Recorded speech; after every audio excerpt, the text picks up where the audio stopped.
hustlers, road players, tournament champions. Hear the stories, get their advice, learn about their lives. Our host, Joey Ryan, brings you an inside look at the professional pool player. You're listening to the Pool Player Podcast, brought to you by Pool Scene 365.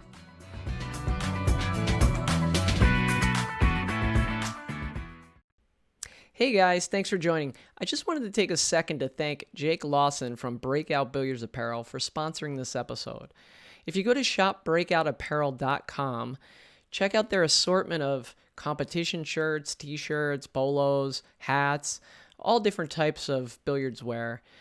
They specialize in really high-end materials, and I think you'll really like it. In fact, they're actually offering a 20% discount to our listeners if you go to shopbreakoutapparel.com and make an order. Upon checkout, type in PPP365 under the discount code and get 20% off your order.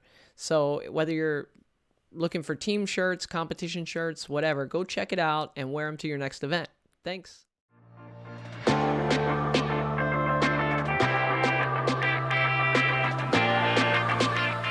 Welcome to the Pool Player Podcast, brought to you by Pool Scene 365. I'm your host, Joey Ryan, and we have a guest today who's been one of the top players on the East Coast for the last decade or so. He's won the Maryland State 8-ball, 9-ball, and 10-ball championship.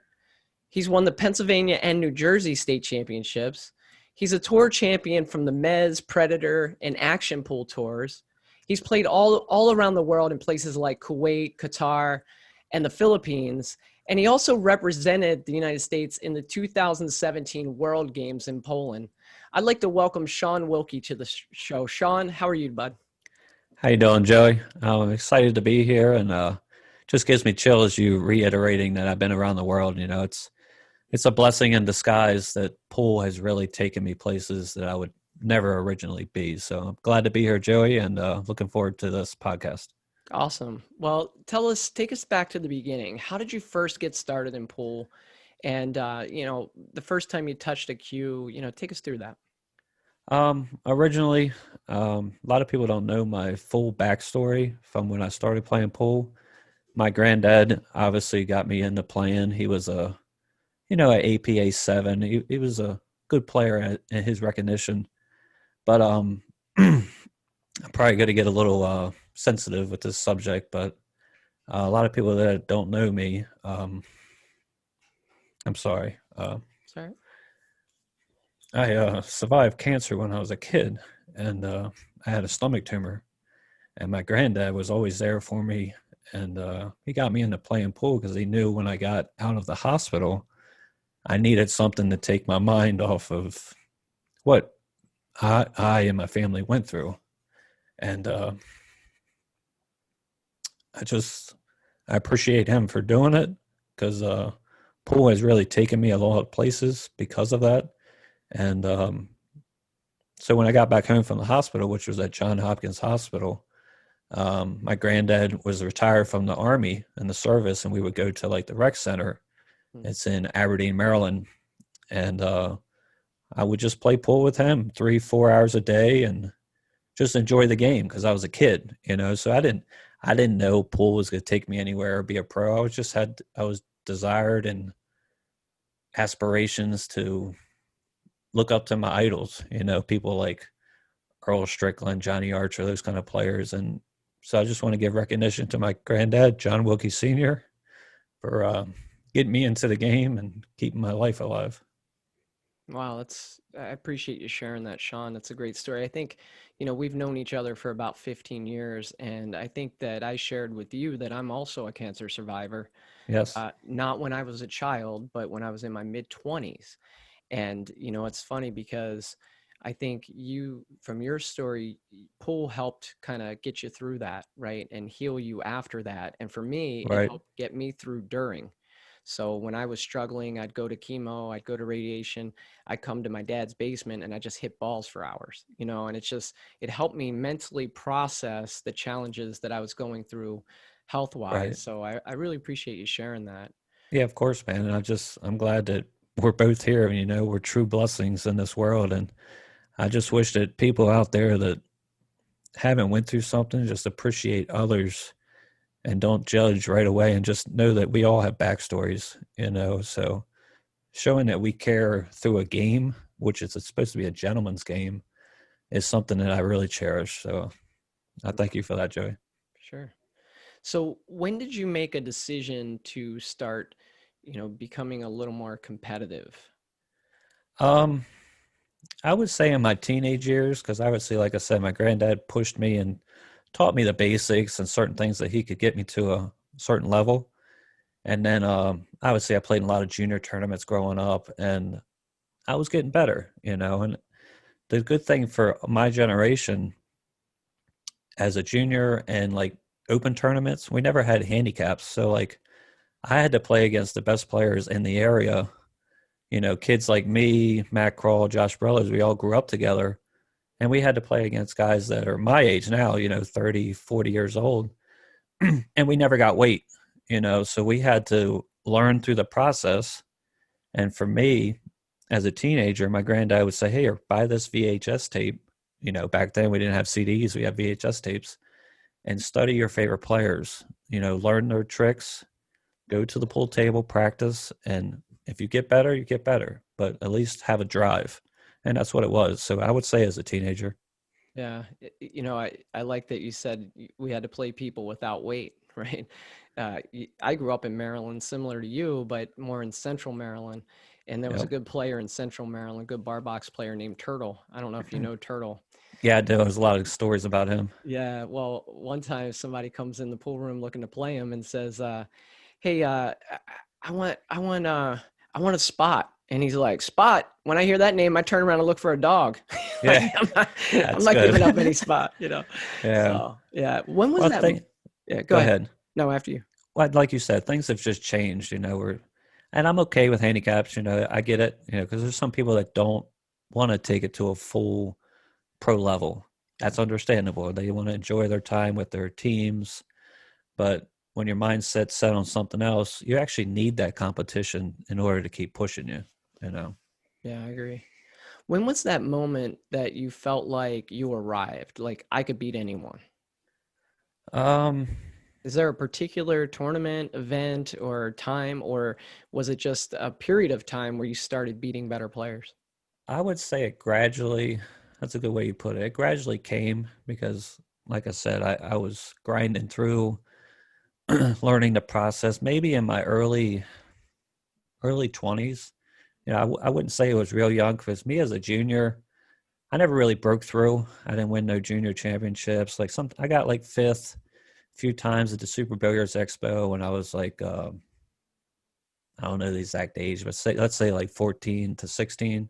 Yeah. And I had my chances, but there was kids that were just slightly better than me, and you could tell that they maybe had slightly more drive than I did at that time. I was just still enjoying the game. I didn't know I could be a pro. I just loved playing pool because my granddad got it and got me into it. And like you said, it got my mind off things. I was just happy to be there playing. But yeah, my early 20s, I used to play in the local tours around here. You were here, living here with us. We played the Planet Pool Tour, Yep. And say I'd go up against like, who were the favorites back there? Like Danny Green, Ryan McCreesh, all these guys when they're in their primes. Obviously, we had some like big pros stop through the area. Like I remember Charlie Williams used to play in the McDermott Tour. Mm-hmm. I mean, back when he used to actually play fast, not slow like he does now. But Charlie, sorry. But he was like one of the big favorites, and I would get close to winning. Say I would lose 9-7 or something. And I'm like, man, if I could just fix a few of those mistakes, maybe I got a chance. And that's just what it was. So I'd go back home and practice certain shots that I struggled with. So because they're going to come up in a match, you believe they won't, but they will come up every tournament you play in. And that's all I did. I knew I had a chance, and I just kept pushing. Yeah, Shaun, I love that you say that there'd be moments in a match where you'd go back and you'd assess it and then you'd set that up and practice it, because I hear so many players that, they want to get better, but they look back to the hill game, and they got a bad roll, and they're like, I would have beat that guy, but I got a bad roll at hill when the score was 3-3 and you missed a straight in 3 ball, or you didn't play good shape. And I'm like, focus on what you can control. Right. Absolutely. That's what the champions do. That's what Shaun does when he misses that 3 ball at 3-3. He realizes that when you make a mistake in a pool game, it usually costs you 2, at least, maybe more. Especially these days. Well, back then, more often than now, when we used to play winter break all the time, it was a huge factor because you made that one mistake. Say the guy goes up there and breaks the runs 2 and then plays a good safety. All of a sudden, you're down 5 games because of one mistake. Yeah. And I like how you said that you shouldn't rely on that last game. You're like, oh, man, that cost me the match. No, there's multiple things throughout the match for both players that could have either went more in the positive for you or the negative. So, we're humans. We're not robots, so we're going to make mistakes. You just have to learn from those mistakes, move on to the next match, and just try to get better. That's all you can do. Yeah, I appreciate that, because I have a few goals with this show, and one of those goals is to really help the players that do want to be competitive and want to improve, and I think that's good advice for them. I'm also, really focused on trying to promote guys like you and your story. Appreciate that. Because you're a professional pool player. We know you play great pool. You're really well known on the East Coast. I live in Arizona now. I want more people out west to know about you and to know what you're all about, not just about pool. So I know you have a number of interests outside of pool. And so I wanted to give you a chance just to kind of tell us what you're doing when you're not hitting balls and practicing pool and playing in tournaments. I appreciate that. Recently, I got into photography the last couple of years. That's one thing that I've been doing. Mainly right now it's wildlife photography. I'm inspired to do more in the future, maybe like portrait photography, something that I can get extra money on the side. Haven't really dove into that yet, but I'm in the wildlife because I'm about conservation. As a kid, I grew up watching The Crocodile Hunter and Steve Irwin. The guy was another person that really helped me when I was young, going through what I went through, just to keep me alive. And Steve Irwin, sorry, God rest his soul. He was a big part of another passion in my life, and that's wildlife photography. I'm hoping to start a Facebook page in the future. I got thousands of images. I just haven't had time to process them and learn the other side of photography because I've been playing pool so much, so that's one thing. Let me think. What else do I do? I was obviously watching other sports and stuff like that. What I was going to say was, while you're thinking about that, maybe this will help you kind of get motivated to do that. And then we can get that website or whatever you create, or your Facebook page, you kind of share it on here so people can check it out, because we're friends on Facebook personally. Absolutely. And I see some of your images, and, they're excellent. Excellent shots. You seem to know what you're doing with the camera, but also getting out in nature and finding those things. And you live in a beautiful place, kind of right up there at the top of the Chesapeake Bay. You're catching all kinds of wildlife. So I think people would enjoy seeing that. Yeah, you can say I'm very lucky with where I was raised, being at the top of the bay. I appreciate you saying that you follow me on Facebook. I got a lot of things in store for everybody in the future with that. I also want to do some photography for the pool players and stuff also, because I do have lenses that can do that. I just haven't worked behind the scenes on, getting to a pool. Some lenses you have to have more light to get when you're indoors. See, I'm used to being outdoors where I have sunlight. Right. But I can buy a lens where I can do portraits for say players of Breakout, of, players that play with Lucasi, kind of like a team thing. I could be maybe a photographer on the side, kind of just give them feedback on them playing in the pool hall, when we're not out in nature. Yeah. I was preparing for an interview that I'm about to do with someone who's won the world championship in pool. And I was astounded by the prize money. It was $30,000 for a world Right. championship. And I know there's, Matchroom and, they're doing some great things and they're getting the prize monies higher. But, pretty much pool players have to be a little entrepreneurial right now and try to figure out, hey, how else can I make some money? True. And so you have the photography thing as maybe a fallback or something to kind of help support you eventually. And, I know you're a huge fantasy football buff, right? I'm very big on fantasy football. I've been playing, I would say, in between 8 and 10 years now. So that's something, like I said, I was starting to talk about it a minute ago after the photography. I've always been a huge sports fan. Unfortunately, with the surgeries and stuff I went through when I was a kid, I couldn't go for my passion. I originally wanted to either play basketball or football. Obviously, I would have never been big enough for football, but basketball could have been a possibility.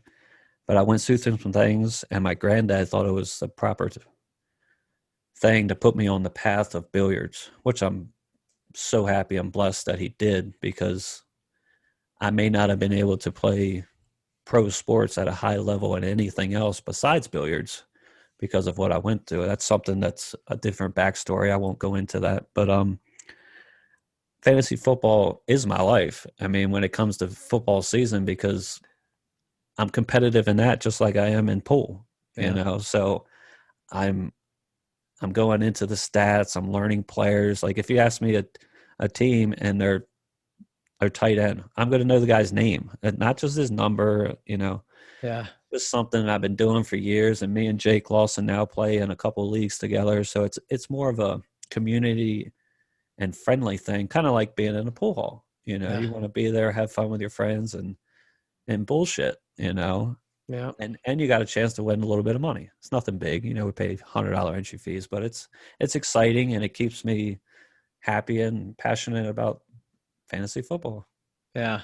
A funny story, when I was in high school, which I'm older than you, so it was I graduated in 1990, but we Okay. started playing fantasy football, I want to say in like ninth grade. And we literally would have to go pull stats from the newspaper. And we kept track of defensive stats, including tackles. So like Hardy Nickerson was a middle linebacker back then. Yeah. And he'd have like 11 tackles. So he's a huge, fantasy football pick for you. You'd want to get Hardy Nickerson, And so we had a guy, basically, like, we all paid money to be in the league, but this one guy didn't pay because he kept all of our stats, and he's the most honest guy. I'm still friends with him. But so when fantasy football started up, like became popular, I was like, oh, I'm going to own this. I've been doing this for 10 years. Exactly. And I did not own it. I mean, you have to have the time to really research and understand these players, or you're just going to fall behind. Yeah, it's really tough. I mean, a lot of people say, well, I had a good draft. That's your draft board to start the season. Well, that's just the beginning, Yeah. Because you're going to have injuries. You have players that are breakout players that nobody knows about, players coming from college, Mm-hmm. Like this year actually was a turning point for me. Obviously, I think I'm going to do good because I've been studying for 5 months because of this coronavirus thing. Yeah. And it's like, wow, these guys that are out there doing podcasts for fantasy football, they live this every day, all day. And now you know why they're good at it. Kind of like when I first started playing pool. I played it every day, all day with my granddad for 3 to 4 hours for, I swear, 5 to 6 years. Even though I was a kid, Yeah. I put a lot of feedback into those hours, and years are very important to where I am now. Yeah. So switching back to pool, who's your favorite player to watch now? And Currently or all time? let's say all time. I mean, obviously, all time it's the GOAT. It's Efren Reyes. He's always been my favorite player.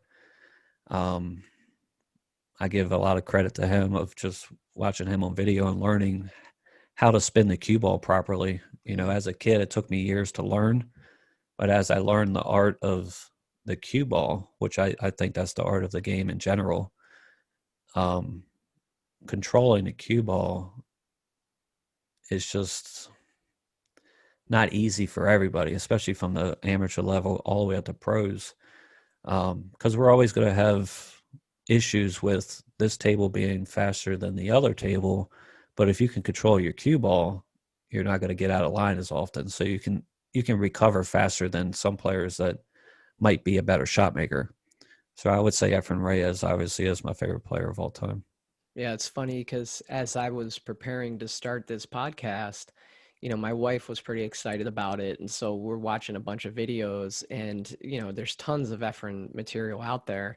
And she kept seeing him, but didn't know who he was. And finally she's like, I like that guy. He's my favorite. That's Who awesome. is he? And I'm like, only the best ever. And they call him the magician. And then I showed her the Z shot that he hit, against Strickland at Hill. And she's like, wow. Oh, that's amazing. I love that, that highlight. It's amazing. It is amazing. And then even Strickland, who's not always the best loser, is just like, hands up, like, yeah, I got to give it to you. Yeah, it's one of the best videos ever to watch because anybody out there that don't know is Efren actually accidentally safed himself in the game and then ultimately hit a Z shot. I mean, you guys can look it up on YouTube. Made the shot and still on the rack to beat Earl Hill in, I forget the tour that they were playing in, but one of the biggest tours in the country at that time. Yeah, that's just classic. I love it. Yeah. So what about the biggest character that you've encountered out there? Character. Yeah, the other part of, what I'm trying to do is I think you mentioned it before, pool has been known as like a gentleman's game. And I think that's good, but I also think that we've done a pretty poor job in the industry of, finding those characters and basically, highlighting them and saying, hey, it's okay that somebody's a little crazy or a little goofy. Sure. People might be entertained by that. And so, who have you run into that's kind of a character? I mean, obviously, when I became a pro, which if anybody doesn't know, right around the year 2006, I would say was the time that I felt like I made it. I went through a couple of things in life in 2005 where I was just growing up. I was a young kid in my mid-20s, and I recommitted in 2006. And I said, well, if I want to be a pro, I'm going to have to set my goals and get back to practicing and make it work. So at the time, one of my favorite players ever. I'm going to let other people talk about Earl because he's obviously one of the characters in the game, and I'm sure plenty of other people will talk about him. But mine would be Alex Pagulayan from the Philippines. And I just always enjoyed watching him when I was younger because of how energetic he was around the pool table. He was flamboyant, but it wasn't like an arrogant flamboyant. It was just that he was having a good time with the game. He could accidentally make a bad shot, look at the camera, laugh it off, and then just continue through the game. And I give a lot of credit to him of just my attitude around the table. Because obviously, like you were talking about earlier, when something bad happens to us in a match, we get a little tense. We get angry inside. We're like, why is this happening to me? Yeah. I'm not a bad person. I think I'm living good. But it's not about that. The game doesn't judge us as who we are. It's just the ball's around. They can roll anywhere they want. So how you deal with that while you're sitting in your chair, and especially when you're at the table, is very important. And Alex, through watching him, this was before I ever played him in a tournament, helped me see it in a different aspect. So I would say Alex Pagulayan is my favorite character of the game.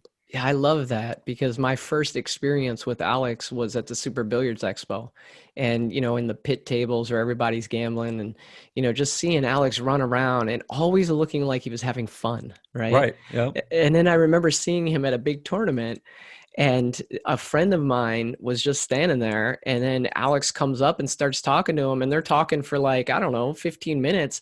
And afterwards Alex leaves and I go up to my friend and I'm like, how long have you known Alex? He's like, oh, I just met him. And I'm like, well, that's awesome. That he's such a great pool player and he'll just come up and talk to you and just be real. And so I've always appreciated him. And in fact, I'd love to get him on here. I'm actually working some angles for that right That would be awesome. That was one of the three I was thinking about towards the end. I remember you had a question on here about who I think you should interview in the future. And that was going to be one of my answers, of course. Stole your thunder. That's okay. We can add him and somebody else. We'll figure it out. Okay.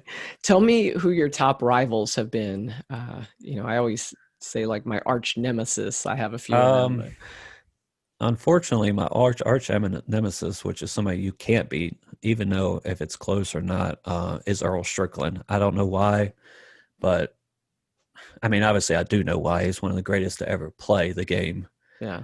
And on the other side of it, he has antics, and I don't hold that against him. He's went through a lot of things in the game, and you have to look at it in his viewpoint. I mean, if you're the greatest to ever play, let's say like, I'm going to put this in comparison to somebody like you were talking about fantasy football. One of my favorite players ever is Peyton Manning, and I don't think he gets the credit that he deserves.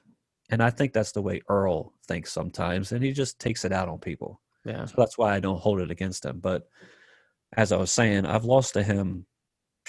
I can't even count. Maybe it's not a lot because when you're at a tournament, you don't always match up with the same person. Mm-hmm. But I probably lost to him 3 or 4 times, hill, and then other times he beats me like 9-3, 9-4. But I've never beat the guy in my life, and I don't understand why I can't get past him. Yeah, and Earl, so you haven't beaten him yet, but there's no reason why you couldn't, right? Especially if you take maybe True. 10 races to 9, you're going to win some of them against other players of his caliber. And so, it's probably just that one victory you need to get one hill win against him, and then kind of turn the tide, you think? It would help, obviously, like you said about other players. I have ultimately won some matches over Shane Van Boening.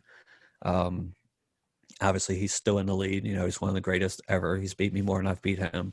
Yeah. But I've won matches over Johnny Archer, who's one of my favorite idols of all time. I remember the day that first happened. I was playing him in his home pool room in, I'm going to get this wrong, but I was playing at Gem City Classic down in North Carolina, I think. Is that where he's from, or South Carolina? I think he has a room in Atlanta. Yeah, that sounds right. Might have been in Atlanta. Yeah. And I can't remember the exact year. Let's say it was like mid 2000s or like 2010, somewhere around there. And we're both grinding it. We're hitting each other with punches. Match goes hill, and I luckily come out on the end of it. I finished 5th in the tournament, maybe out of like 70 players. So I was happy about my travels down there. Yeah. But as I was leaving and I'm going back home in my car, I'm sitting there thinking to myself, like, oh my God, did I just beat one of my idols I've been watching since I was a kid? That's and awesome. I've always had total respect for Johnny, and he knows that. We've had multiple conversations about that. But he was the class act. He shook my hand, said, hey, good match, move on. I wish you luck in the future. And that's something you need when you're coming up through the game, because when you break through, that doesn't mean that you're going to stay there and you're going to be good all the time. That doesn't happen in this game. You're going to have to continue to work, go out there, practice, play tournaments, and be in the mix. Because if you're not, people are going to forget our names. Yeah. They're going to move on to the next favorite sauce. Kind of like Peyton Manning retires. Now we have Patrick Mahomes and Lamar Jackson. People want excitement. They want characters, like you were talking about. So, yeah. Kind of touched on this a little before, but I want to officially ask you, when you're in a match, you're playing one of these top players and you're down 8-4 and you're going to 9, what mentally are you telling yourself in the chair? Well, I learned this through Ralf Souquet. He was another one of my favorite players growing up. I remember back when we used to have the U.S. Open at the Convention Center in Chesapeake, Virginia, which was one of the best venues I've ever seen. It was just so laid back and comfortable being in that center. I would always see Ralf Souquet in the chair, no matter what the score was, like you're talking about. He could be down 10-6 in a race to 11, and it's like, it looks like he's going to lose the match. But he would just sit in his chair, relax, try not to have any distractions around him, and wait for his turn. And I could tell that he was just thinking, well, it's one game at a time from here, And I remember many times I've been in a race to 7, down 6-0, and I've come back and won somehow. And I get that same question after the match. It's like, hey, Shaun, how did you come back from there? My mindset is, well, if I can lose 6 games in a row, why can't I win 7 or 6 in a row? Right. All you can do is play one at a time. Obviously, if it's win or break, just hope that the guy don't break and run out that last rack on you.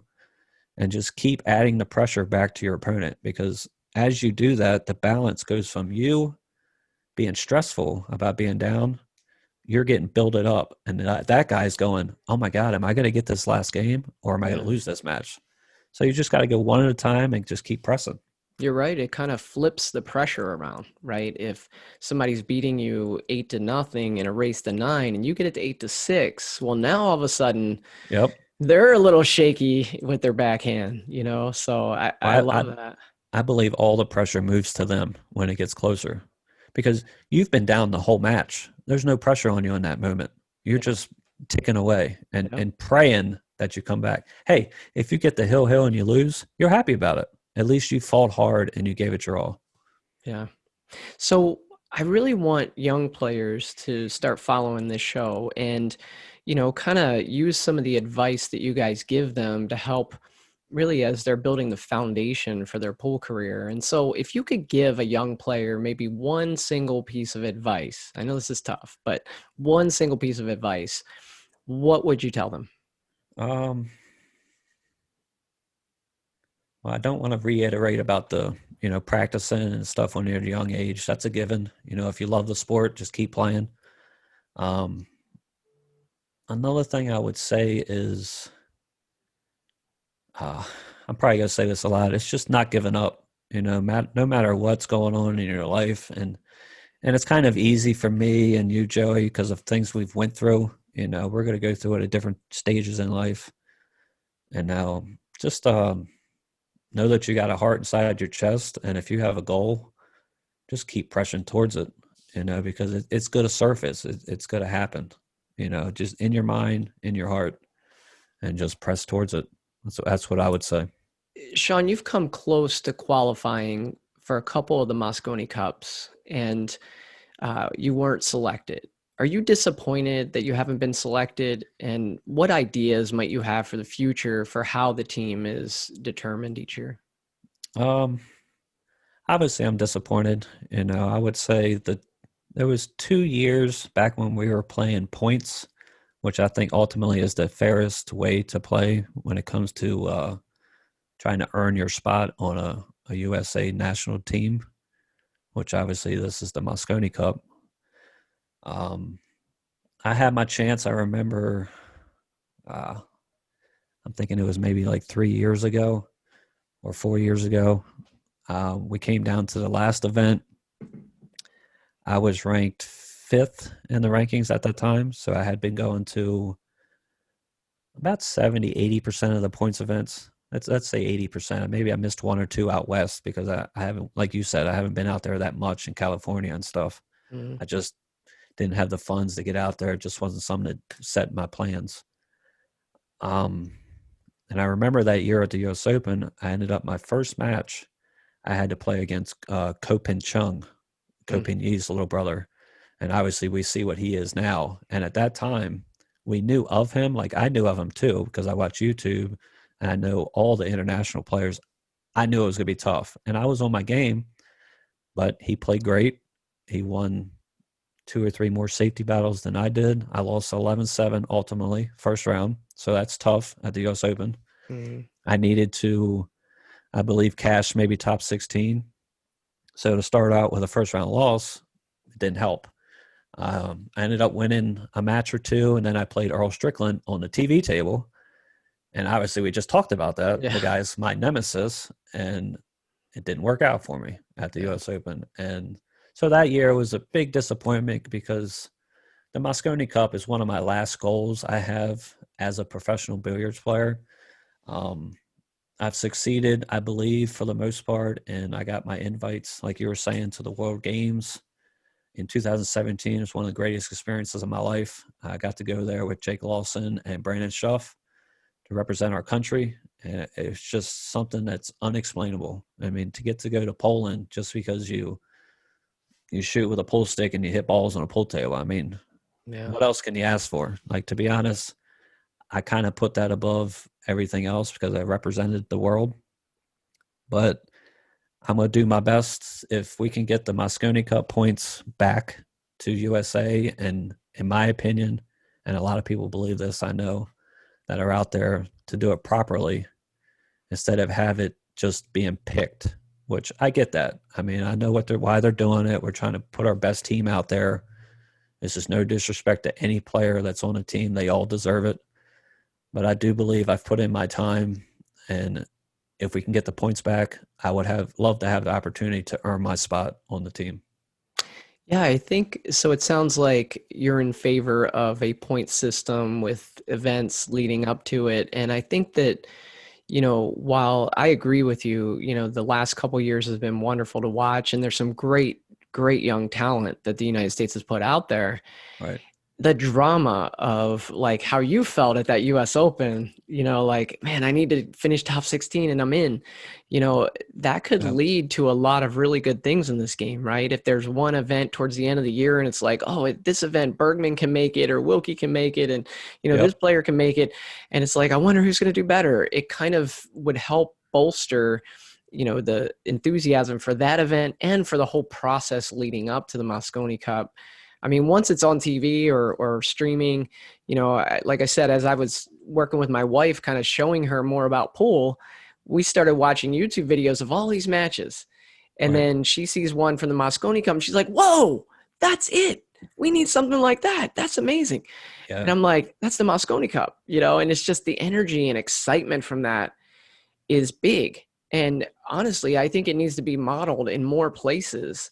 And so I was going to ask you kind of a little later in the interview, but I'll just ask you now, the professional pool scene in the United States has been a challenge, right? And like you said, it shouldn't be that a player your caliber isn't going to California to play in events because of finances, right? Right.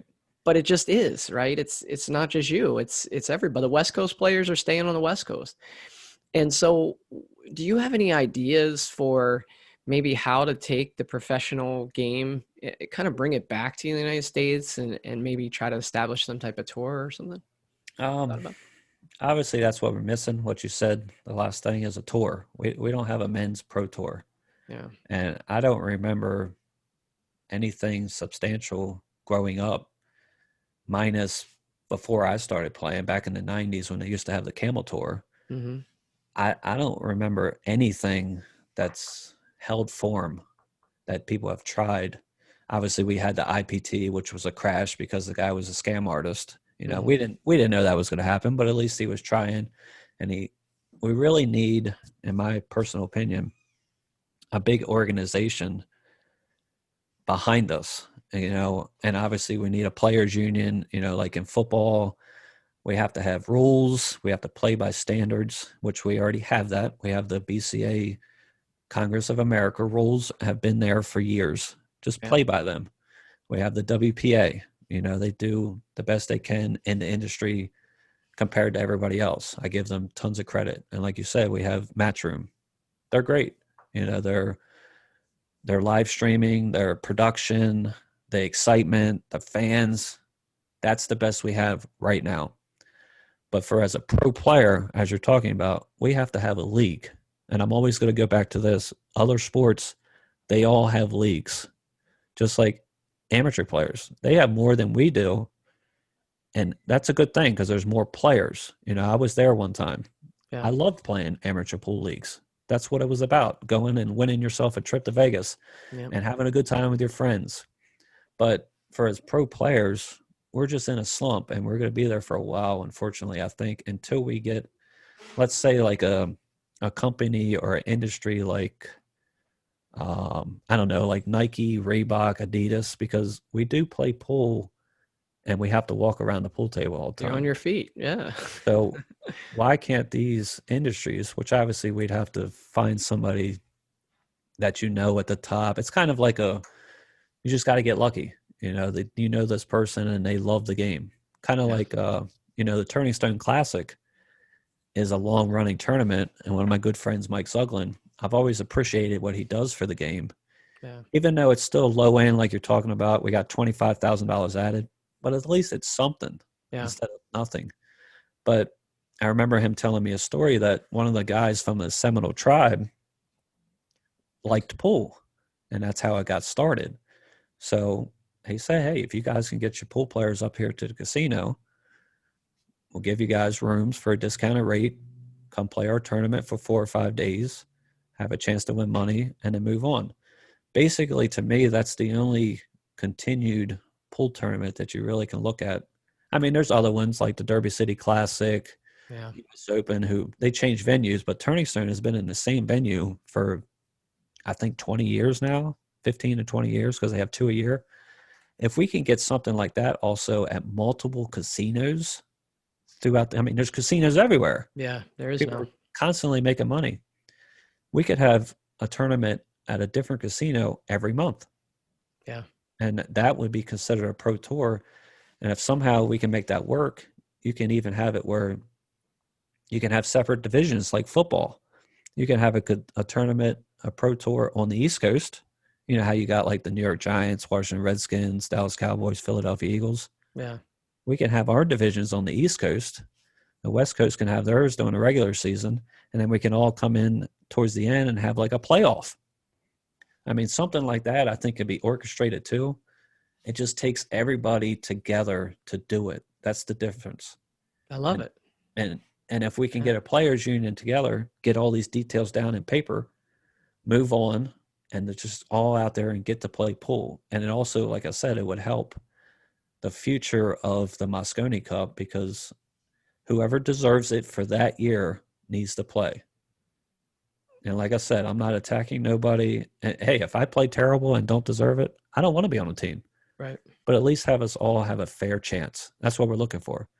It's kind of like having a football season, and we're just going to put the Kansas City Chiefs in the Super Bowl.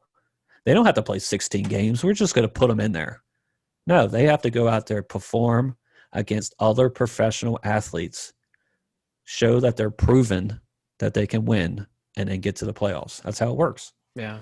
Yeah, no, these are really good ideas. I like this. And, this is something I'm asking everybody that comes on the show, because I think individually there's been a lot of great ideas, but collectively, maybe an idea can be formed that takes a piece of your casino idea and a piece of somebody else's. Hey, if we got an extra dollar for league dues, kind of bring that all together and formulate a plan that could help. Right. And, I'd like to be a part of at least the voice that's speaking about this and trying to figure something out. I mean, you mentioned Turning Stone. I played there one time and I went 2 and out, but it was a great experience. I mean, walking into that arena and seeing the tables the way they were laid out. And like you said, Mike does a great job up there. I don't like the loser rack thing, but hey, what are you going to do? Well, there's a couple rules. Yeah. Like you're saying that. Yeah. But I've actually talked to Mike about if he said, if we ever had a tour and all tours did the same rule, he would be on board with that. Yeah. But he's an old school player. He grew up playing straight pool, and they played winter break back then. So you have to understand his side too. Yeah. Which I do. I totally believe in alternate break. I'm just going to give a perfect example of why. Yeah, I know you're a huge fan of tennis and other sports, but tennis in priority. Let's allow tennis players, every time they win their set, whatever it is, one game, we're going to let him serve again instead of alternate serve. How many more titles would Roger Federer, Pete Sampras, they would dominate because they get to serve again, which is not fair to the other guy who's practicing the same at home on his defense. Yeah. Give him an opportunity to give his offense. That's why tennis is alternate serve, because it has to be fair. Ultimately, that's what we're looking for. When you're a professional, you have to have a fair opportunity to beat your opponent. I think that's a great analogy too, because I think the advantage of serving in tennis is probably pretty similar to breaking in pool.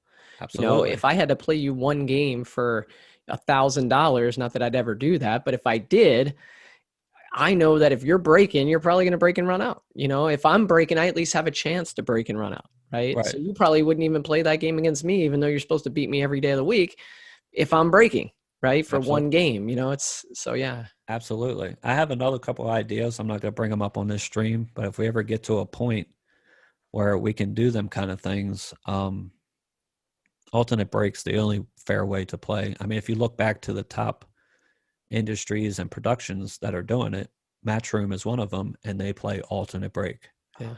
I wonder why. Because they want to see each side of the pool table compete.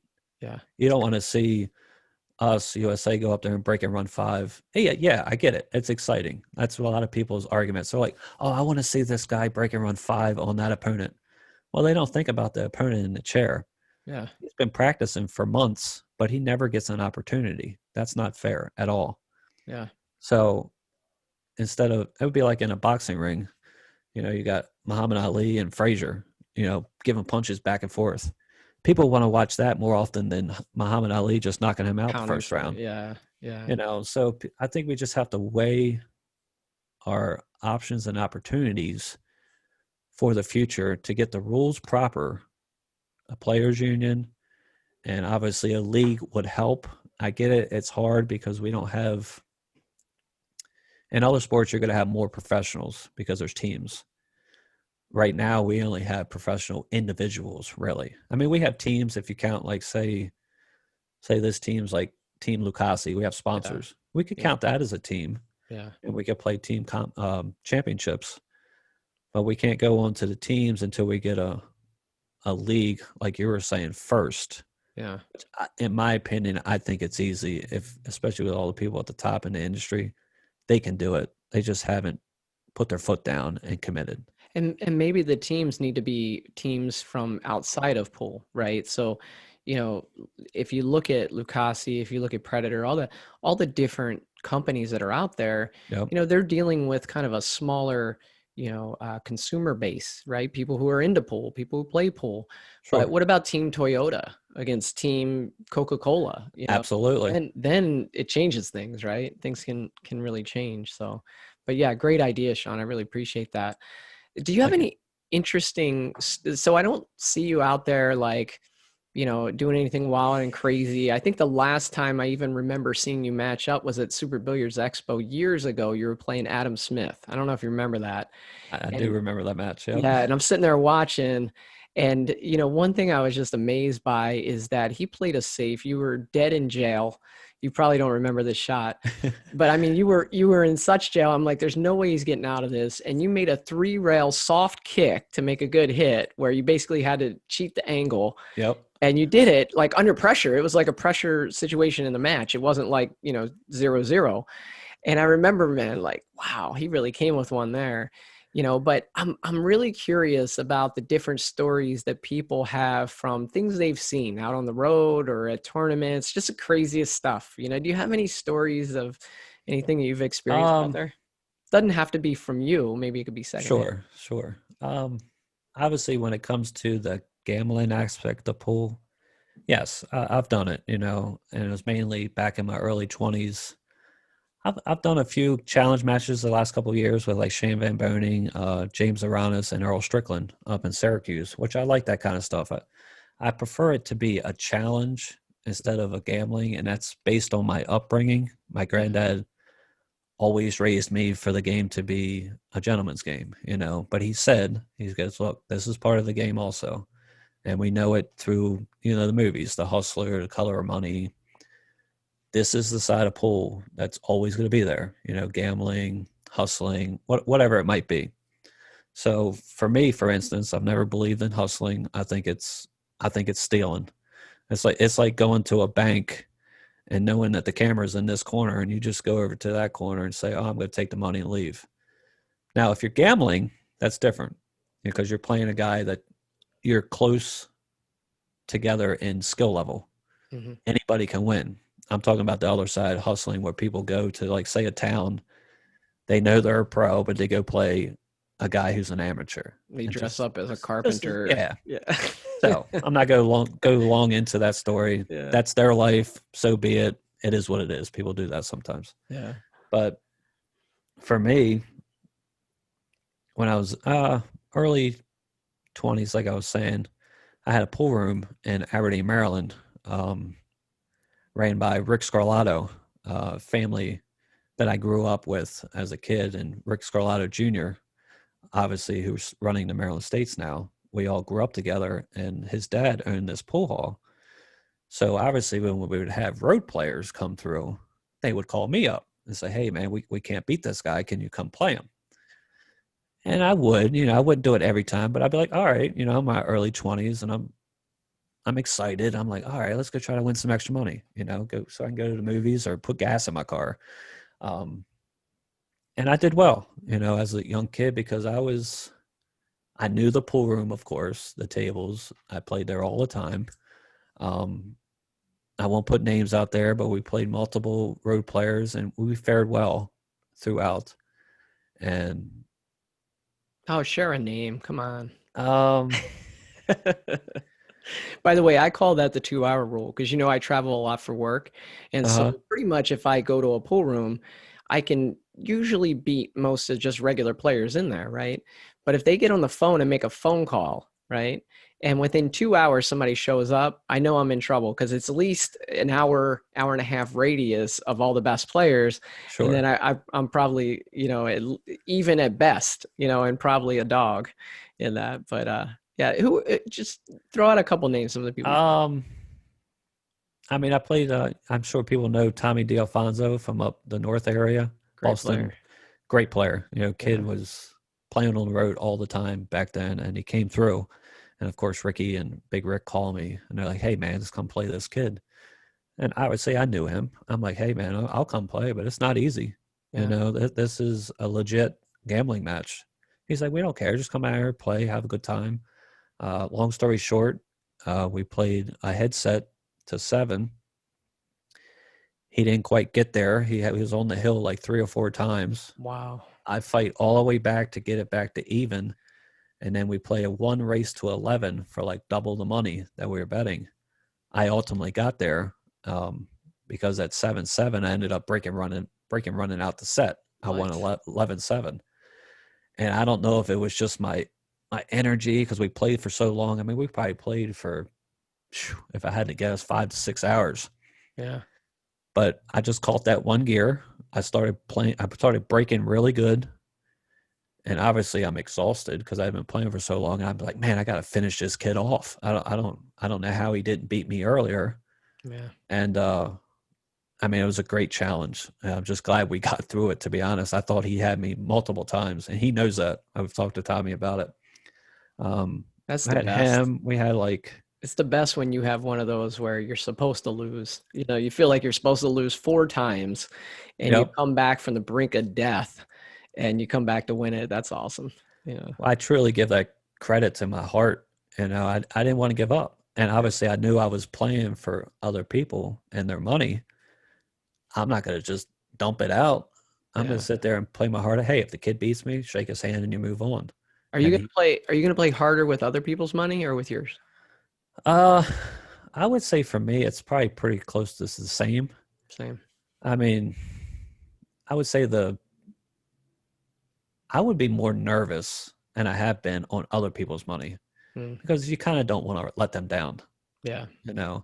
That's for me. Obviously if I'm up there and say I'm not feeling great and I'm betting my own money, I might just like ultimately say, oh man, this is such a hard struggle. I'm going to give it my 100% no matter what. But if I lose, I'm not going to feel as bad as for losing for somebody else. Because I can generate my money back and do something else in life. But you never know what the other people are going through in life. Maybe that's their last 2 or 3 barrels. Yeah. I don't know that if we don't talk about it. So that's how I look at it. Yeah, that's a good point. So what's your highest high and lowest? The first episode I ever did was with Mike Davis. And at the end of it, I asked him, how do you think it went? And he said, here's one question to ask everybody. So he got off the hook. He didn't have to answer this question, but everybody else has so far. But what's your highest high and your lowest low from your pool career? Well, let's do the lowest low first. Let's get that out of the way.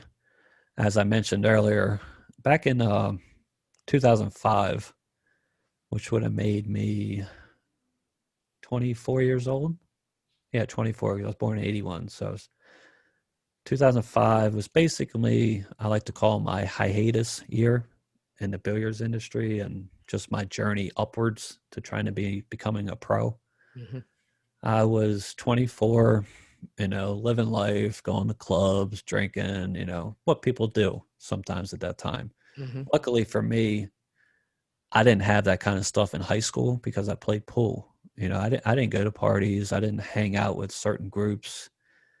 It was just not something I was into in high school. but I got into it, my early 20s, and I was doing it, but I lost my love for pool and my passion. So for me, that was my hardest low, because I felt like I let a lot of people down, especially myself, because I hadn't fulfilled, in my personal opinion, anything that I wanted to fulfill. Yeah, I did good. I won local tournaments like the Planet Pool, Mez Tour, might have been like a PA state champ before all this, but I hadn't really broke through the pro scene, which I wanted to be at. So long story short, I basically had a mental breakdown and went through some things in 2005 that I totally regret. But I told myself, I said, hey, it's part of growing up. Let's commit back to a life of, I like to call it a life of righteousness, getting back to what I think I was born to do on this earth. And if I don't give my full commitment, how can I ever complete any goals? Right. Goals can't be completed unless you stay on the track. So that would be my lowest low. And so, but passing on to my highest high, obviously it's about 3 years later, 2 years, I'm getting better in the local tournaments, and I get my invite to go play in the 2008 World Championships in Philippines. And I'm ecstatic. I'm like, man, I've never had a passport. Am I about to go play in Efren Reyes's hometown, Manila, Philippines? This is, just thinking about it right now just gives me chills. It's amazing. Me too. And I didn't even go, and I got chills. Yeah, right. And so obviously I get there. My uncle, which is Shaun Wilkie Jr., ended up going with me. Just our family was nervous, of course, at the time. My grandmother's like, where are you going? You're going to the Philippines to play pool? And my granddad's like, obviously he's very proud of me, but at the same time, he's like, we need you to be safe. Is it okay if your uncle goes with it? I said, absolutely. My uncle was a big part of my journey through pool, because he was always hard on me. And I can't even explain what it did for me, because I could win a tournament and I could win 11-5 in the finals. And he never gave me like that, oh, you did great. He would always say, well, you can do better. Or like that match before, you should have did this, you should have did that. And for a while, I used to be angry at that. I'd be like, oh, would you at least just give me credit for winning the tournament and let's move on to the next? But now that I look back, I'm glad of what he did, because it kept pushing me. I never settled for winning a tournament, because he's like, hey, that's just a local tournament. You can't win a pro tournament. You should just nag me.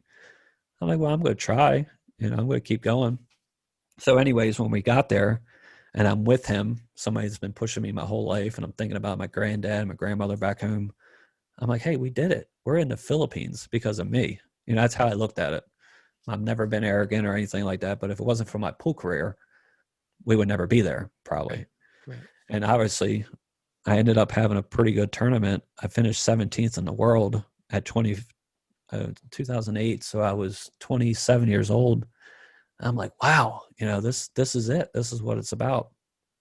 And ultimately, I lost that year to Shane Van Boening, but I was up, and this was when he was just starting to break through, because I remember 2007 was his big year. He started winning. And I'm like, man, I just lost to Shane Van Boening, and I was up 4-1. I made one mistake, and he beat me like 11-7. I'm like, what just happened here? But I felt like I played good. So I was really happy about it. And I remember there was a match in that same tournament. I played, I don't know how to say his first name. His last name is Oi from Japan. Yeah, that guy. He's so real funny guy. Yeah, in interviews and stuff. He's the coolest person ever. I love that guy. I don't even know him, but just like, but long story short, is it Hiroki or something like that? Yeah, it's something like that. So long story short, he had me 9-1 in a race to 11, and I won 10 straight games. Wow.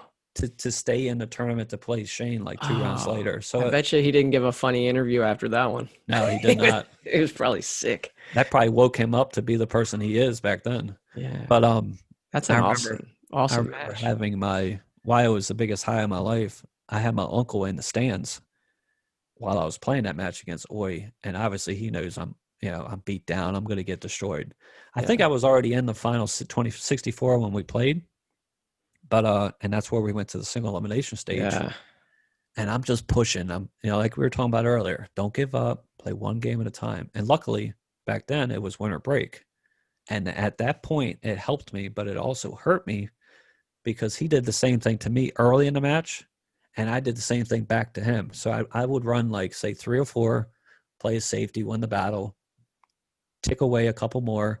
And when I got it to 9-8, I remember I'm like, I'm going to win this match. Like I could just feel it because all the pressure was on him.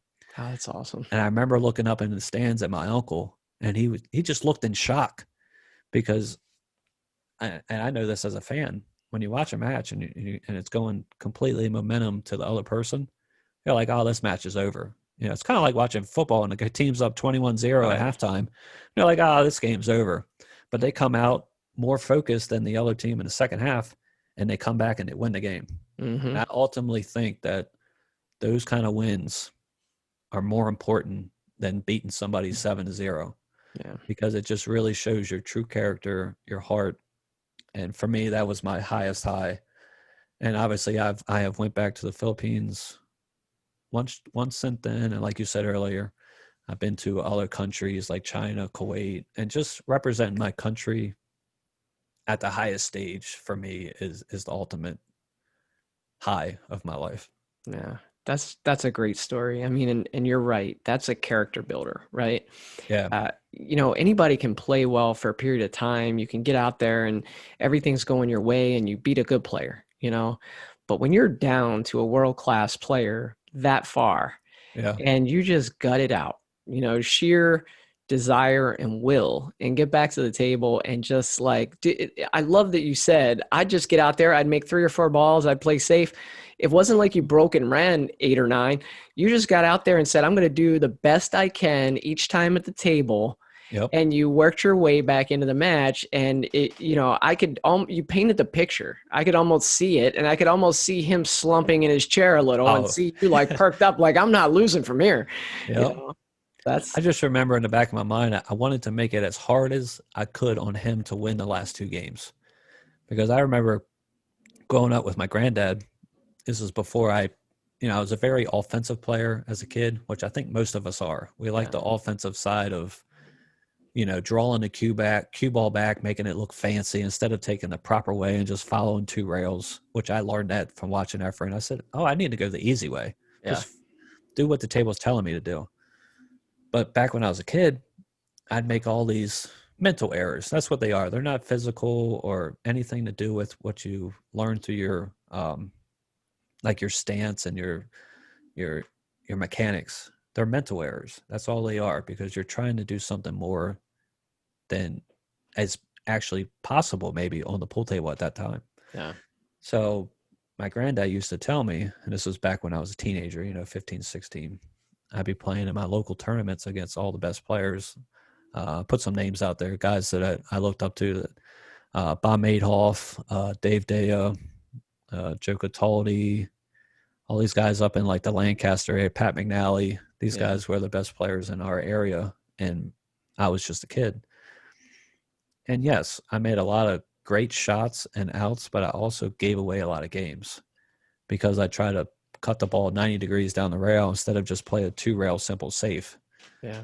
I knew the shot, but I just wasn't comfortable with it. So I had to learn through my journey to play the percentage. That's what really it comes down to. It'd be like having a football team on the 1-yard line. I mean, are you going to throw it in the end zone or are you going to run it? I'm going to give this a I was about to say Seattle Seahawks. Yeah. I know why that happened, by the way, if you want to hear a quick story about that. Yeah, go ahead. So the Seahawks lost that Super Bowl because Marshawn Lynch wasn't talking to the media that year. And if they would have ran that football in, he would have been the MVP of the Super Bowl. So Pete Carroll and Russell Wilson are saying in the back of their minds, like, oh, man, we got to throw this or we got to do something. Now, I think their opinion and choice to do what they did was right, but they didn't have to throw it. let Russell Wilson run it in. Yeah. It's the same Option thing. type of, yeah. Marshall Lynch could have blocked for him. If you want to try to make Russell Wilson the MVP, do it that way. Yeah. That's an Don't throw the interesting ball. perspective. Yeah, you don't throw the ball over here when there's like 10 people near the end zone. Great play by the defensive guy. I'll give it to him. Yeah. But let's get out of there. I'm getting excited about football now. So. That's okay. What I heard you say is that you've kind of been on this journey, and you started out as a young, aggressive player. And I could tell you, we only played, it was funny. We've probably been in 30, 40 events together. And I think we've only played a handful of times. True. And one time I remember playing you in Richmond, and this was early on. And I remember, you running into trouble. I think we were like somewhere 3-3, 4-3, somewhere in there, and raced to 7 or 9 or something. And you're out of line, and I'm like, oh, okay, he's going to play safe. I'm going to get back to the table. What am I going to do? Where am I going to play safe? I'm processing all this in my mind. And you just bank a ball in like 300 miles per hour, run out, break, and run a few more. And I remember that son of a gun, And so it's been fun watching your progression because – there's just different classes. It's like horse racing, right? And when you were a great player back in 2004 and 3, and we were playing in the Planet Pool events, you were a certain class, but then there was a class above that, when the Filipinos would come in for the US Open, and they'd stop into the events. And so now that I've been watching you online, some YouTube videos, some streaming matches and stuff, I've seen you make it up to those higher classes now, where you're playing as a true professional, Sure. And you're not just a great shot maker who's super aggressive. You're going to play the right shot now. And so that's been really fun to watch across your pool career. I really appreciate that, Joey. It means a lot because it's something that I had to focus on, because if I didn't, I wasn't going to advance from the level I was at that time, which those days were fun. I was aggressive, but ultimately, like you were saying, it wasn't going to take me too much farther, because to win against world-class players, and not just one time, because when you're in a tournament, you're going to have to maybe beat 4 to 5 of these world-class players, and you got to play against their strengths, their weaknesses and your strengths. So in order to learn that, kind of like a coach in football, you have to study them or just know them through watching them play in another match, and just try your best to counteract what they're going to do back to you. So you scout your opponents? Sometimes, I would say, but it's also just learned through history of, say, you played them in the past. Yeah. And even if it's a short race to 7, you can learn a lot through that one race to 7 based on what your opponent just did. Yeah, it's like you're downloading information that you're going to keep in your memory banks to then use against them at a later date. And I like that. Like for me, which people I think used to do it to me when I was younger, when I play, let's say, like an offensive player, like a very aggressive shot maker, I might bait him I'll push to like a shot where the cue ball is near the rail, but it's a hard cut. But ultimately, I know 70% of the chance he's going to take this shot. Hey, if he makes it, good for him. Yeah. But 75% of the time, he's going to miss this shot, and I'm going to get back to the table. Yeah. So that's something that you have to weigh in, and that's learned through the process.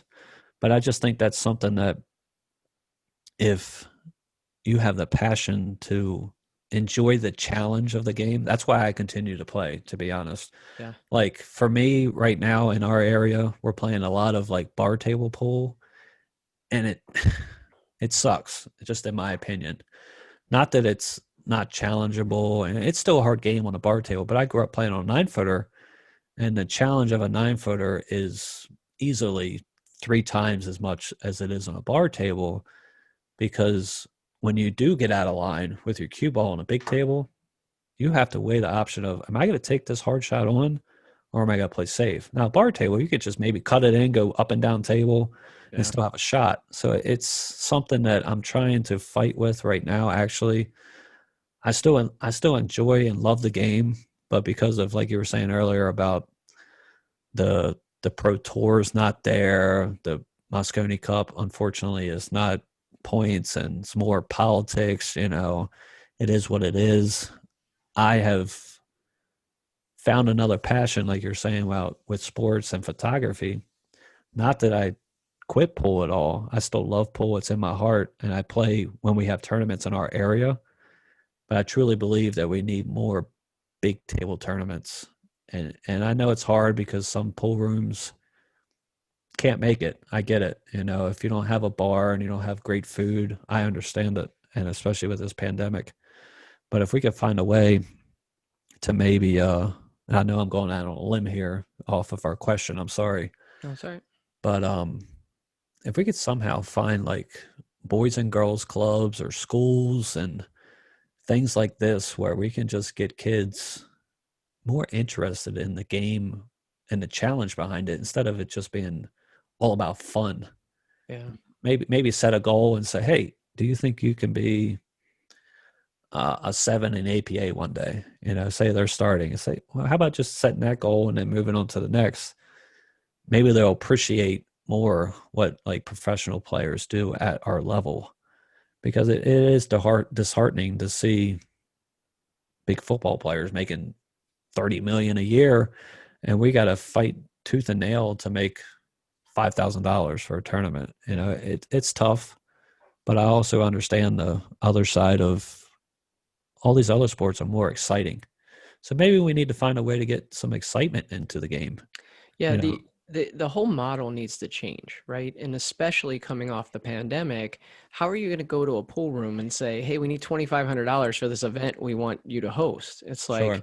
they're probably not going to make that back. And if they do, that money needs to be used to make up for what they just lost over the last 6 months. And so there needs to be a better way, and we need to find that better way.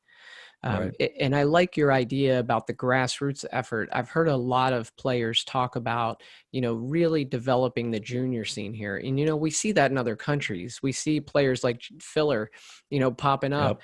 And I mean, that guy, when he was 17 years old, he probably beat almost everybody on the planet, you know? And it's like, where are those young US players? We're not seeing them as much. And if they are coming up, they're coming up in spite of the environment, not because of it. And so Sure. I think you're onto something there, and I would love to see that. I mean, they have esports now as a high school sport in a lot of, you know, where it's you amazing. you know, and my kid plays Fortnite all the time, and he's like, you know, Yep. you know, and so, but there's money in that, a lot of money in that, and so There now is. that's a high school sport. You know, Yeah. why couldn't pool be a high school sport? You know, It is amazing, and I don't hold anything against all the other entertainment in the world. That's great for them kids that play video games, and yeah, at least they're doing something that they love. I mean, it has taken away like getting kids outside. And yeah. I remember growing up, I used to just go outside, ride a bike, play hopscotch, you know, have the neighborhood kids go out, play hide and go seek at night. And I know the world has changed, and a lot of people don't like that anymore because of the scares. And I get it. Yeah. It depends on your neighborhood and where you live. But there's also neighborhoods that could do the same thing. I mean, they could. How many homes in the world have a pool table in it just as a piece of furniture? Yeah. You know, it's not even that they're like, oh, we like to play pool. No, they just like it as a piece of furniture, and they play every once in a while. Or they fold the laundry on it. I think, yeah, sure, true. I think that's a really good thing for our industry in the long run. We just got to find a way when we do get back, say, on TV one day. It's great to have all the matches and stuff on YouTube, but ultimately, more fans are going to be searching other things on YouTube than our industry, except for us who are in the industry that love the game. Yeah. We're always going to be there, but we need to find a way to pull other people in from, like you're saying, people that play video games, other sports. I mean, look at cornhole. Cornhole is gigantic, and it's throwing a beanbag into a hole. Yep. I mean, it's awesome. It's on ESPN. You know? It's on ESPN, I know. and it's because they have sponsors. I mean, they're sponsored by, what is it, Nathan's Hot Dogs and this, that. If we can find a way to do that for our industry, I think we can get the same thing. I really do. You know, I think the trick is everybody. I mean, there's a difference, but there's not a difference, right? Because everybody goes out and they throw bags, and you know, and so then there's very skillful people at it that are making it on ESPN. Well, pool's similar. So many people go out and play pool, but I think the difference is that, like, to really be like your level pool player, I mean, it's the 10,000 hours, probably more rule to dedicate yourself to be, as good as you are. And so that's the part that's kind of tricky. And I think like you look at poker, I always talk about poker, and they've done a great job of promoting the characters and making it interesting where people watch poker on TV. I mean, who would have ever thought you could watch a card game on television? I like poker. But if Absolutely. somebody came to me and said, hey, let's come over to my house and I will watch the World Series of Poker, I would have been like, no, you're crazy. But then when you see the way it's produced and Yep. you see how they take the Phil Hellmuths and the Mike Mattisals and turn it into entertainment, that's what I That's think the that's key. what works, and if we could Absolutely. find a way to do that. But One thing for me real quick about the entertainment concerning billiards. First thing we have to have, it's just like all other sports, we have to have a shot clock, period. And everybody has always been mad at Earl Strickland in the past, complaining about that. I completely get it, because let's say you're watching a basketball game, the NBA, and they don't have a 24-second shot clock. Yeah. Well, that takes away the drama of, oh man, they got to shoot within the next 5 seconds. They can just dribble around the court for like 5 minutes to make one basket. Nobody's going to watch that. People. That's why when you go to YouTube and you have a match and the guy's taking 3 minutes to shoot a shot that's straight in the side, and all he's got to do is stop it for the next shot that's across the other side, we don't want to see that. No. And I know I'm going to get a little angry with this situation and topic, because it doesn't make sense. Yeah. Get out there, enjoy the game, and just play. Yeah. Some of these players do it on purpose to get in the minds of the other player. Yeah. But if we had a shot clock, they would never be able to do it. And it would go back to being, like I was saying earlier, about being fair. We both would have a fair opportunity to take whatever seconds we have. That's why the Mosconi Cup works, because they have a shot clock. So Yeah. and you get a timeout. Well, I understand all that. Just like in football, give yourself a timeout per game, or whatever you want to make the rules, 2 per set, whatever it is. But ultimately, it goes back to what I was saying, that we have to have standards and rules that can progress our game instead of keep us where we're at. We got to move on. Yeah. And not, I don't believe we're going backwards. I do think we're going in the right direction, because we've had a lot of good tours, big tournaments, obviously the Mosconi Cup, Matchroom, the World Cup of Pool. I enjoy watching all that stuff, even though I've never been invited. I haven't earned my way. I understand that, but I enjoy watching it because it's entertaining. Yeah. No, the shot clock, when you watch Mosconi, there's so many situations where it comes up that it actually provides additional drama. It's like, ooh, Right. This is a tough shot, and he already used his extension. What's he going to do here? And so I think you're absolutely right about the shot clock. It's vital. And, if chess players, when they travel, can carry a little clock with them, we can figure out some kind of solution for tournaments, where there's some kind of clock that keeps track of how long players take to shoot. So let me shift gears a little bit, Shaun, because I want to give you a chance to acknowledge your sponsors. So you're a player who, I think when people listen to this interview, they're going to be really impressed by just your person, who you are and what you've expressed here. And you've really been open and shared a lot. And I think that might be one of the reasons that you've had really good success in getting sponsors. And I know you have Lucasi and Jake at Breakout Billiards Apparel has, been with you for a long time. Can you talk about your sponsors and what they've meant for you on this pool journey?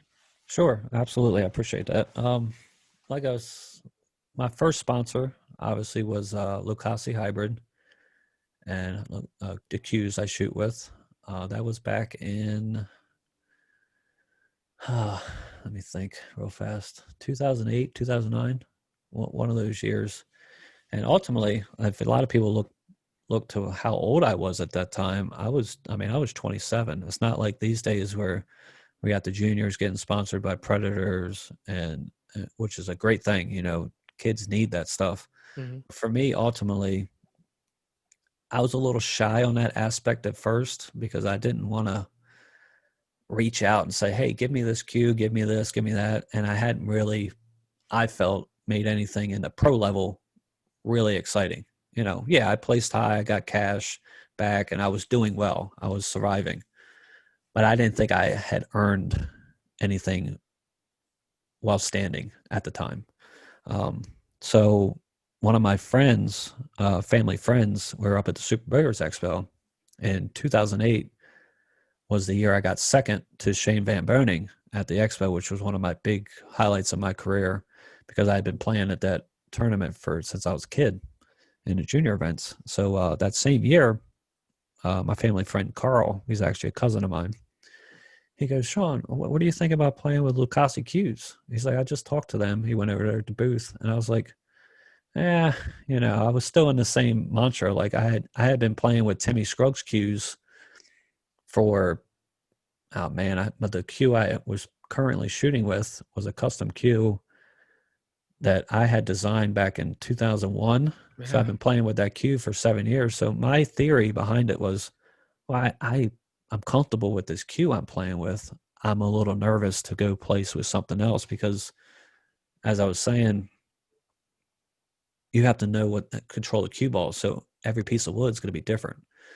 So long story short, the very next year, we go back up there, 2009, and we talk to Lucasi. Carl brings me over to the booth, and he goes, hey, this is Shaun, the kid who got second last year, yada, yada, and all this. And I'm a little nervous and shy. And Wes Bond and Jamie Bond, who own the company, said, yeah, we've heard of you, and we want to give you an opportunity. And we've heard that I guess they had seen me walking through the venue, and I'm a low key and very energetic guy when I'm not playing, especially when you get me excited about something else. And so I gave him a big point. I said, I was nervous about the hybrid shafts. Everybody shoots with hybrid shafts these days. I play with a regular high deflection shaft. I always have. I've never changed. And I told them, I said, well, I kind of don't want to play with that shaft, which felt weird to me because I was almost putting down a sponsor. Yeah. But luckily for me also, Wes was like, oh, we have regular Lucasi custom shafts that are just regular wood. And that's how it all started. And it's been a great journey with them. They've done so much. I just want to put a good point out for them. Like every time I went overseas, Lucasi paid for my flights, and wow. They were really there for me. And like you were saying, I think it was because of my character more than my play. Yeah. Obviously it was a little bit of both, but they could understand that I was somebody that, and I don't like saying this because I'm not arrogant at all, but somebody that kind of deserved things like that because of the way I played and the way I just raised myself behind the game with my granddad. And it's been great. So Lucasi was the first one, and obviously I'm with Breakout Apparel now, and that's Jake Lawson, who's the CEO of this company, and the guy is just amazing. I want to talk about a quick story about how we got going. I was currently with a different clothing company at the time, and I was in Kuwait for the Kuwait Open. And long story short, I see Jake. I didn't know the guy. I had just been friends with him on Facebook, and he had been like sharing my posts. Like if I'd go to a big tournament or a local tournament, just rooting on the area. Yeah. And I didn't know at the time that he was from Maryland until I looked into his details on his Facebook page. And I was on the way out of the other clothing brand that I was with. And for some reason, I had this thing in my mind. I'm sitting in my bed in Kuwait waiting for my next match, and I'm like, I think I should message this guy. Like I had a weird intuition. I've never done this. Divine intervention or something. Because I saw he was from Maryland, and I knew that this other clothing company was not, continuing. Yeah. So I just sent him a message, and I said, hey man, I don't know how to take this, but I see you're from Maryland. I really appreciate you sharing all my statuses. It's great to have you on the side following me. I'm trying my hardest out here, yada, yada. And what do you think about meeting up when I come back home for a meeting? And that's how it all started. And it's been truly amazing because now ultimately, yes, he's my sponsor, but Jake is one of my best and coolest friends that I have because we've learned who we are outside of billiards. Obviously we have fantasy football, we have we have the love for cars and so many things. We have similarities when it comes to things we drink, eat, whatever it is. And he's just really laid back guy, and he works hard. He put a product out for the industry, and it's authentic, and it's it's high quality, and that's something that I've always looked to portray through myself. And I felt like it was a perfect match when it all happened. Yeah, let me just say that I spoke to Jake recently when I had approached you about being on the show. And, I had met him out in Vegas, and ironically, my brother and him are friends, or they've hung out. And so, but I didn't know Jake that well. And he spoke to me for about an hour leading up to this particular show. And, he actually said, hey, how about we work something out? So for the listeners, if you go to, what is it, shopbreakoutapparel.com, and you type in the code PPP365, you'll get 20% off your order. And so that's shopbreakoutapparel.com. PPP365 is a discount code to get 20% off. And, what I found with him is that he's just a genuine person that was willing to help out and, even give me some advice, because he has his own podcast, completely not pool related, but just, a genuine good person. And so, I just wanted to make sure that the listeners heard about that. But you have a few more sponsors too, Shaun. Do you want to mention them? I do. My main tip company is Blackheart Premium Billiard Tips. They're from overseas in United Kingdom. Right now, they're actually in a tough process, obviously, with this coronavirus and everything that's going on in the world. But they've been a loyal supporter of me for the last, it's tough with these sponsors. I forget how many years I've been with multiple ones. So let's say maybe like 4 or 5 years, if I had to guess. But what was really nice with premium Blackheart tips, year 3, they offered to make my own tip, which was always a dream of mine. So we have a signature tip that's called the Vanquish that's presented by Shaun Wilkie through Blackheart. So that was really cool for me to have something like that. Another one of my sponsors is... Hey, Shaun, let me stop you real quick. Is it, tell us a little about that tip. Is it hard, soft? Is it layered? I play with a hard tip, and it's actually a layered one as well. Okay. Growing up, I used to play with a triangle, of course, and a La Pro tip. So I've always been accustomed to hard surface tips because it's hard to explain, but like I stun the cue ball a lot. So like a soft tip, sometimes you get a lot of squirt if you like to stun the cue ball when you're following through. So the hard tip works well for me in that aspect. Moving on to the next sponsor, one is another good friend of mine. His name is Raymond Walters. He's my tip mechanic from, Raymond throughout the years. He is based out of Midlothian Billiards, which is Diamond Billiards in Midlothian, Maryland. That's where his shop is. Great guy.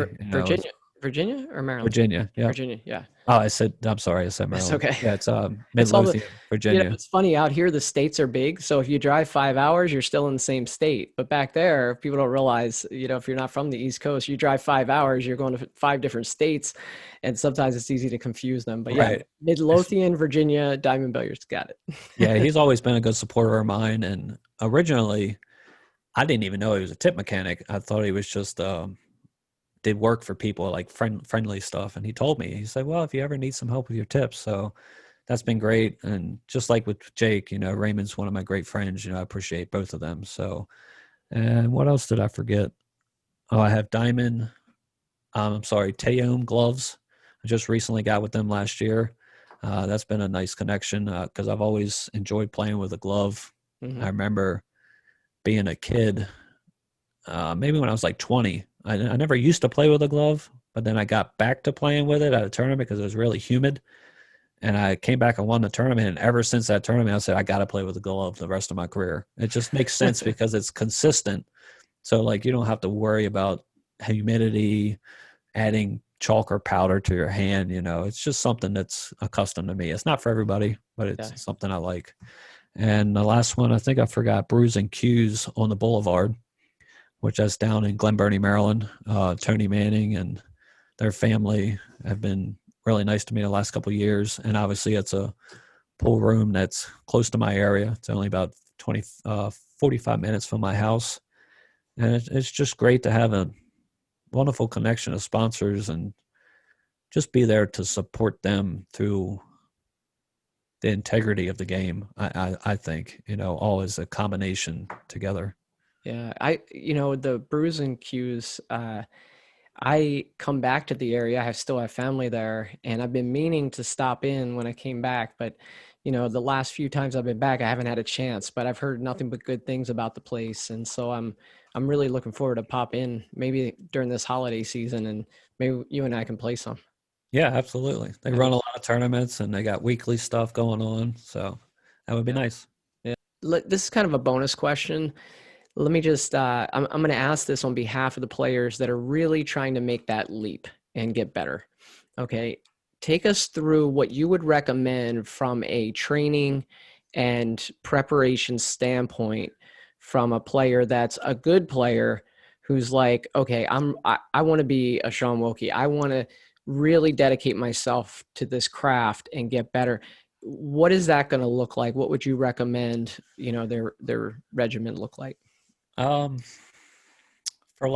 you're saying like an amateur level, trying to break through to become a pro? Let's say they're an APA 7, they're having some success, but Okay.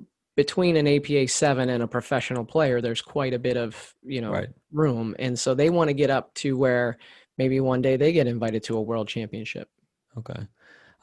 For me, obviously, this is a pretty easy question because I lived it. I went through it. It's just knowing that you want to stay committed, and obviously practice is a big thing.